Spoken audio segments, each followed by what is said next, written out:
everyone, welcome to my channel. Today's will be discussed dissolution of a partnership firm class 12th। इसके अंदर guys कुछ हमें treatment करने होते हैं, जैसे WCR का क्या ट्रीटमेंट होगा, इन्वेस्टमेंट फ्लक्चुएशन रिजर्व का क्या ट्रीटमेंट होगा। ठीक है गाइस, तो आपको अगर बैलेंस शीट के अंदर आपको वर्कमैन कंपनसेशन रिजर्व अगर दिया हुआ होता है तो हम उसे कैसे मतलब रियलाइजेशन अकाउंट में या फिर पार्टनर्स कैपिटल में या बैंक में किस में लेकर जाते हैं।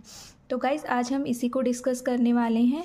ठीक है, तो ये देखिए, इसके अंदर हम कुछ केसेस पढ़ेंगे।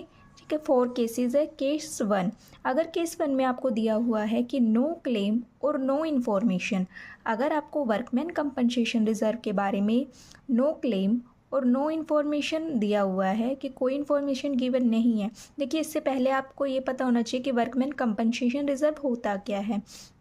देखिए, रिज़र्व किस लिए सेविंग की जाती है, रिज़र्व को किस लिए जमा किया जाता है कि आने वाले इन फ्यूचर में हम उसका यूज़ कर सकें। राइट, ये प्रॉफिट में से ही निकाल कर रिज़र्व के नाम से रख दिया जाता है। तो ये वर्कमैन को दिया जाता है कुछ कंपनसेशन के वे में। ठीक है, तो फर्स्ट केस है हमारा नो क्लेम और नो इन्फॉर्मेशन। अगर आपको वर्कमैन कंपनसेशन रिजर्व के बारे में, WCR के बारे में कुछ भी नहीं इन्फॉर्मेशन गिवन है और ना ही जो एम्प्लॉयज़ है उन्हें क्लेम देना है, तो आप क्या करेंगे, तो सीधा सीधा जो भी अमाउंट होगा आप उसे जितने भी पार्टनर्स होंगे उसमें डिस्ट्रीब्यूट कर देंगे। जैसे मान लीजिए ये एक एग्जांपल है, A और B दोनों पार्टनर हैं और रेशियो दिया हुआ है इनका 1:1। ठीक है, WCR ये आपका बैलेंस शीट के अंदर गिवन होगा 60,000 रुपीज़ है। ठीक है, अब नो क्लेम और नो इन्फॉर्मेशन, तो आपको क्या करना है, सीधा सीधा ये जो 60,000 रुपीज़ है उसे 1:1 में डिस्ट्रीब्यूट कर देना है। तो एंट्री क्या हो जाएगी आपका, आप WCR को आप डेबिट कर दोगे क्योंकि उनके पास आ रहा है। ठीक है, तो WCR account debit to is capital account, to B is capital account. ठीक है गाइस, और इस WCR को ये जो 30,000 है इसे आप कैपिटल अकाउंट में लेकर जाते हो। ओके, सेकंड केस कहता है कि इफ़ क्लेम रिज़र्व, ठीक है, अगर आपका जो क्लेम है वो रिज़र्व से कम है। देखिए, हमने एग्जांपल में रिज़र्व कितना लिया हुआ है 60,000 और आप एम्प्लॉयज़ को क्लेम कितना करने वाले हो 20,000, तो आपका जो रिज़र्व है वो ज़्यादा है, तो इसमें से आप इजीली दे दोगे। राइट, तो आपको क्या एंट्री कर देनी है, रियलाइजेशन अकाउंट में WCR अकाउंट डेबिट। ठीक है, 20,000 से, क्योंकि आपको इतना क्लेम पे करना है। ठीक है, और उसके बाद क्या कर दोगे, इसको पे कर दोगे टू बैंक अकाउंट से 20,000 रुपीज़।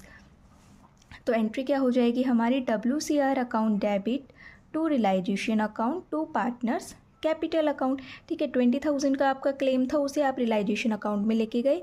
ये लाइबिलिटी है तो आपने इस साइड में इसको आकर पे कर दिया है और बाकी का जो बचा हुआ होगा वो पार्टनर्स कैपिटल अकाउंट में जो भी उनका रेशियो है उसमें डिस्ट्रीब्यूट कर दोगे। 40,000 बचा, राइट, तो 40,000 को आप 1:1 में डिवाइड करके डिस्ट्रीब्यूट कर दोगे और उसे लेके जाओगे आप पार्टनर्स कैपिटल अकाउंट में।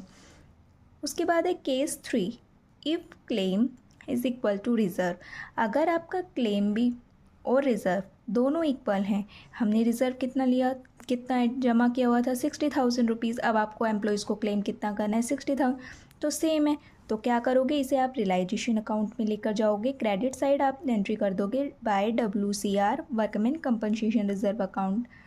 ठीक है, 60,000 रुपीज़, फिर लाइबिलिटी है तो इसकी पेमेंट भी करनी पड़ेगी, टू बैंक अकाउंट से हम इसकी पेमेंट कर देंगे। गाइज, इसकी एंट्री क्या हो जाएगी, WCR account debit 60,000 to realisation account 60,000।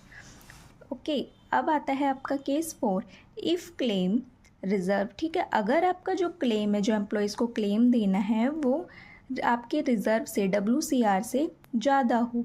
देखिए, अब आपका रिज़र्व कितना है, WCR का रिज़र्व बैलेंस शीट में गिवन होगा 60,000 रुपीज़ और आपको क्लेम कितना करना है 70,000 रुपीज़। तो अब आप क्या करेंगे, एंट्री रियलाइजेशन अकाउंट के क्रेडिट साइड में लेके जाएंगे बाय WCR अकाउंट डेबिट, कितना 60,000, जितने का आपका रिज़र्व मेंशन है उतना लेके जाएंगे। ठीक है, और पेमेंट कितनी करोगे, टू बैंक अकाउंट के नाम से डेबिट साइड 70,000 की, क्योंकि क्लेम कितना कर रहे हो, एम्प्लॉयज़ को 70,000 दे रहे हो, तो आप टू बैंक के नाम से इसे डेबिट कर दोगे। एंट्री क्या हो जाएगी, WCR account debit to realisation account. ठीक है, WCR account debit to realisation account 60,000।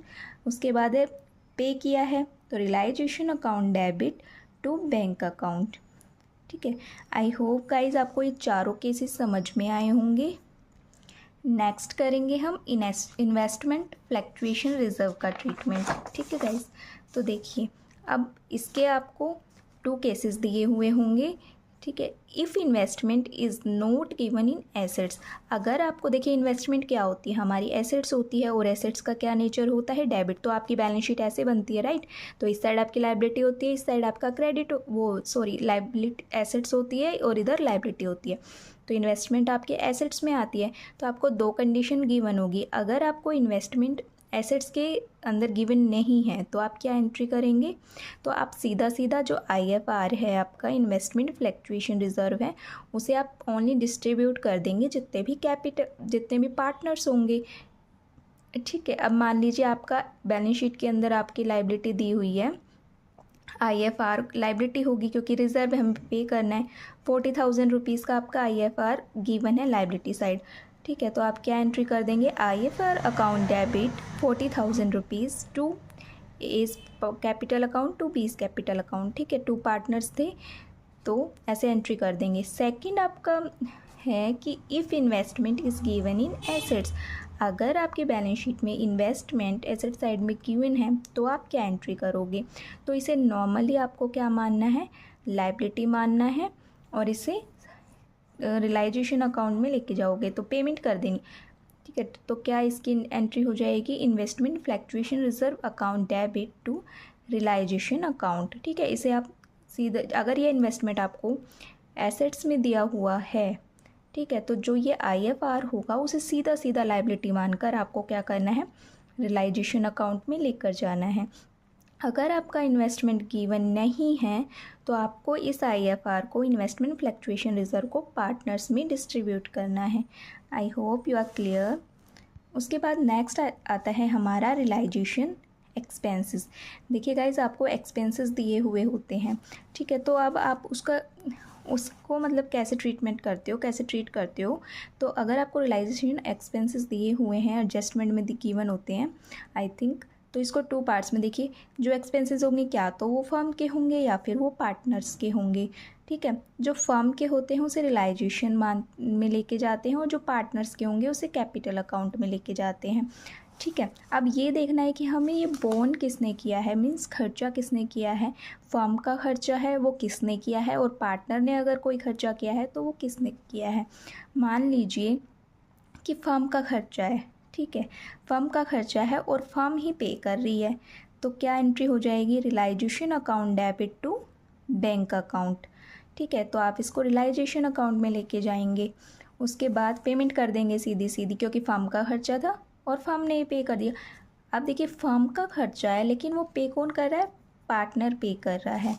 ठीक है, तो इसे पार्टनर्स के नाम से दिखाएंगे। ये मैंने आपको रियलाइजेशन का जब हमने फॉर्मेट पढ़ा था, क्लियर किया था, तो उसमें मैंने बता दिया था कि जो एक्सपेंसेस होते हैं अगर वो पार्टनर्स पे कर रहा है तो उसे पार्टनर्स के नाम से दिखाते हैं, और अगर फर्म पे कर रही है तो उसे बैंक के नाम से दिखाएंगे। तो फर्म का खर्चा था, पार्टनर पे कर रहा है, तो क्या हो जाएगा, ये इसकी entry realisation account debit to partners capital account. जिस भी पार्टनर ने उसको मतलब पे किया होगा उसके नाम से हम दिखा देंगे। ठीक है गाइज, उसके बाद है कि जो एक्सपेंसेस है वो पार्टनर ने किया है, जो खर्चा है वो पार्टनर का है, लेकिन पे किसने किया है। अगर पार्टनर का खर्चा फर्म पे कर रही है तो एंट्री हो जाएगी partners capital account debit to bank account. ठीक है, और अगर पार्टनर्स का खर्चा है और पार्टनर्स ही पे कर रहा है तो गाइज नो एंट्री, कोई भी एंट्री नहीं होगी। ओके, देखिए मैंने यहाँ पे नोट लिखा है, अगर कुछ भी मेंशन नहीं है तो एज्यूम करना है। अगर आपको दिया ही नहीं हुआ है कि फर्म का खर्चा था, फर्म ने पे किया है या पार्टनर ने, या फिर पार्टनर का खर्चा था, फर्म ने पे किया है या पार्टनर ने, अगर आपको कुछ भी मेंशन नहीं किया हुआ है तो आपको एज्यूम करना है कि वो जो एक्सपेंसेस है वो फर्म का है, और पे भी किसने किया है, फर्म ने किया है। आई होप आपको क्लियर हुआ होगा। अब आपके लिए क्वेश्चंस को करना ईजी होगा। अगर आपको वीडियो अच्छा लगे और आपको समझ आया हो तो प्लीज़ वीडियो को लाइक करें, सब्सक्राइब करें। Thank you so much.